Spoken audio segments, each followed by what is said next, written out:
Nice.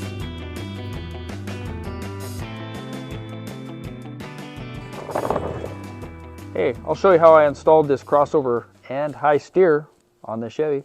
Look, all this clearance. A lot of clearance. Okay, here we have our crossover steering parts. Got all the hardware, everything we need. The drag link ends, the hardware for the right side steering arm. Weld-in bungs, got a right and left, jam nuts, the whole works. Everything we need for the crossover except for the DOM tubing. Over here, we have the rest of it for the crossover high steer. You got the steering arm, the hardware, or tie rod ends for the crossover, and everything we need for that, except for DOM tubing.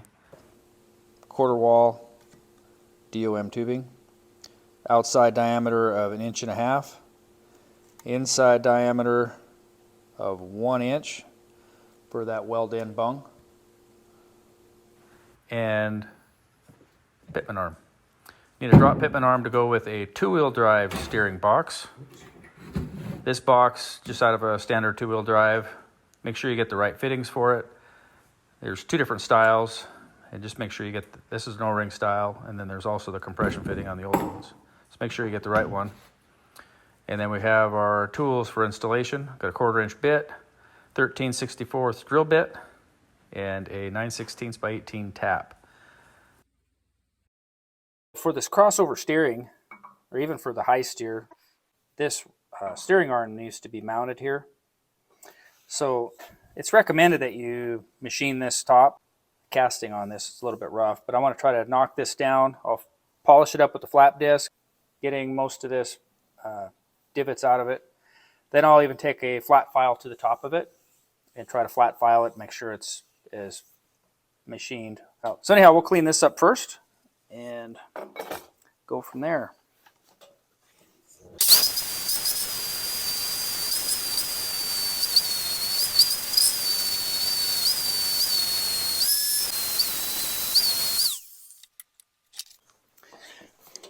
So I don't have any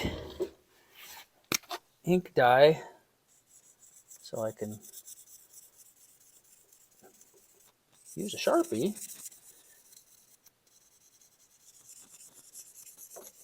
The idea here is I'll get this covered where I'm gonna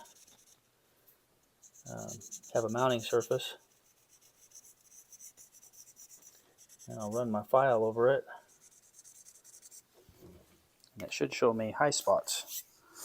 So I'll just work that until it's uniform. Trying to keep my file as flat as possible.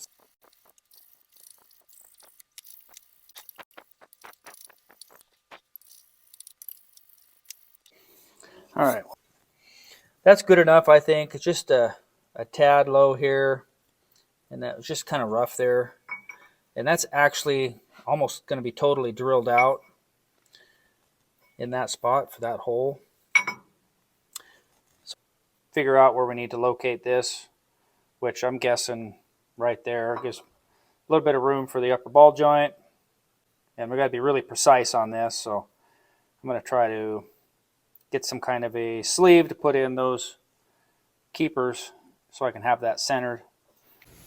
All right, so here's how I did my pilot holes for my stud installation. I got me a couple of these 9/16 by 18 brake line fittings, and they're the same thread pitch and dimensions as the stud, so it worked out great, and they fit in here nicely. So I dropped one in the bottom of the hole. It fits in there nice and snug.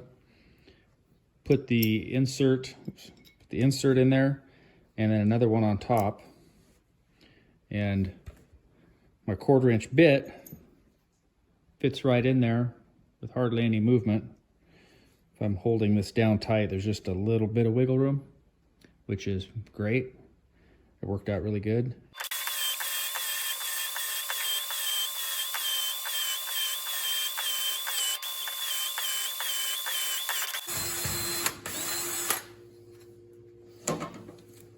Okay.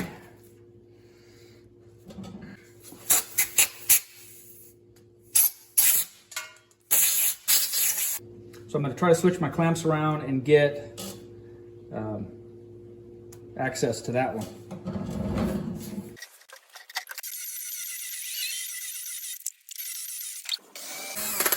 There we go. 3 perfectly milled holes.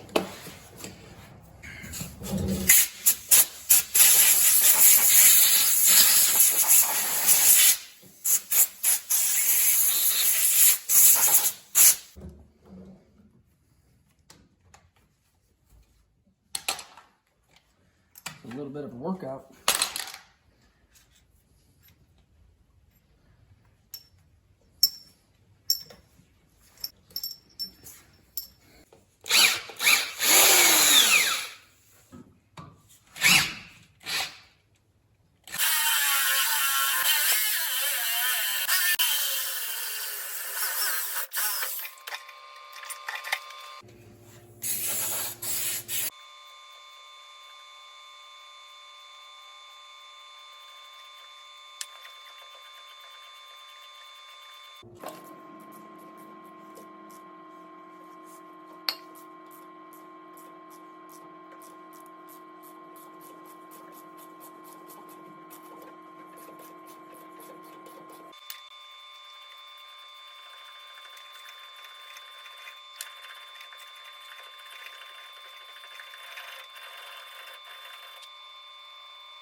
Let's just see if it fits.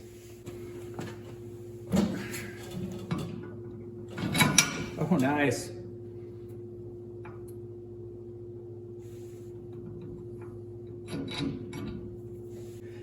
Just to check my arm fitment. Perfect. I couldn't be happier than that. That's nice. Slide right on. Okay. So I'll pull these out, clean out that oil, and we'll put some Loctite on these studs and thread them in there for good. When changing your box, do a thorough frame inspection. Make sure you don't have any cracks in the frame here. This is the only really good time you have to check it out. Fortunately, mine is in really good shape, especially for how old it is. This is a 73. And as beat as the outside looks, all that rust, mechanically this thing has been in really good shape. But check this out. They do make reinforcement plates that go over here. If you see that it's cracked or you're worrying about it, you can get one of these reinforcement plates. They go over on the outside here, and then there's a plate that goes on the inside. So check it out. Okay, after getting the steering box changed, pitman arm, the drop pitman arm in here, you can see the alignment between the pitman arm and that right-hand steering arm. If you look closely, you'll see that cross member could possibly get in the way. Some guys have removed it completely or have built a new cross member that sits to the rear a little bit more. I am just going to try trimming off the front of that so that when that right side flexes upward, that drag link doesn't come into contact with this stuff here. But I may leave that flat part up there on top. Actually, we'll see. All right, so I'm building my tie rod and my drag link here. This kit is supposed to have the tie rod inside on this position and the drag link out here. I did a 52-inch spring conversion on this, which actually moved my axle forward, and I think that's why I'm having trouble with this.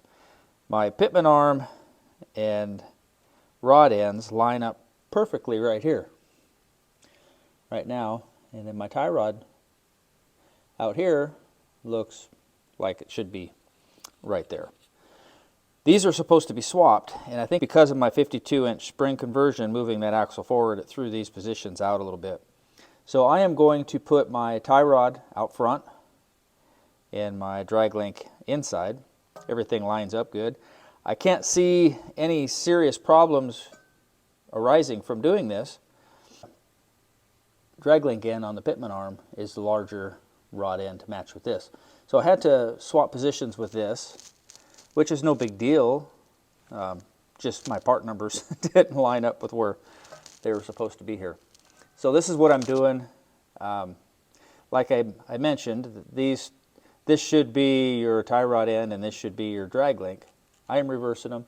Everything's going to look right. These are in the same position that the original tie rod end is in, which is still there.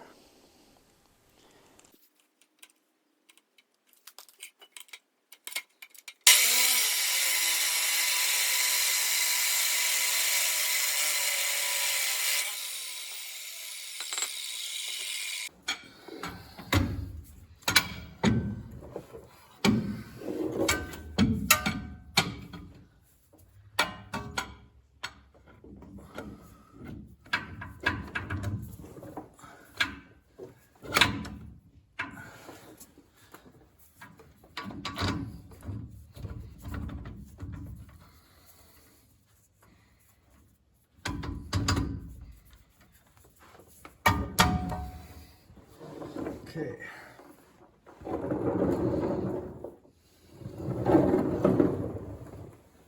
Okay, that's how it should look.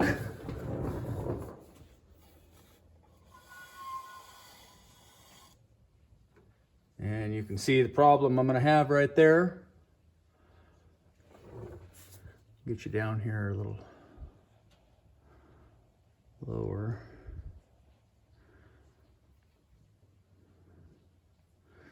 There. See, I only have about an inch clearance here. Not even. 2 or 3 here, 1 inch there. So I definitely will have to trim this out or off or something. But at least I know where I'm at. So I will get these finished up. I'll pull this back apart, clean this end up. It's got a bunch of junk on there from cutting. But I'll get all that junk off of here, tack these in place, and pull them out, weld them up. And while I have them out, I can remove my tie rod end here, the old one, get it out of the way, and I will trim this back here to make clearance. I don't know how aggressive I get. I might just go buzz across both sides and be done. I don't know. We'll figure that out.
So I trimmed the cross member, both sides, make lots of room here. So there's every bit of 4 inches on this side, and then on the drag length, there's probably 3. And there's about 3 inches there, and 4 inches here. Should be good. We'll find out later how far that can come up. But got lots more room now than we did. Good enough for now.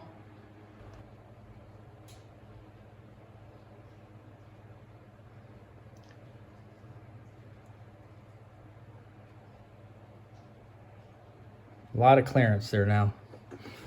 The other one was down here. It's going to be pretty hard to hit something on that. I just got to worry about that. There, I've got it jacked up as high as my jack will go. For now, my concern was to see what kind of clearance I have there. So it's pretty much maxed out on this height, or on this side. And I got plenty of clearance there.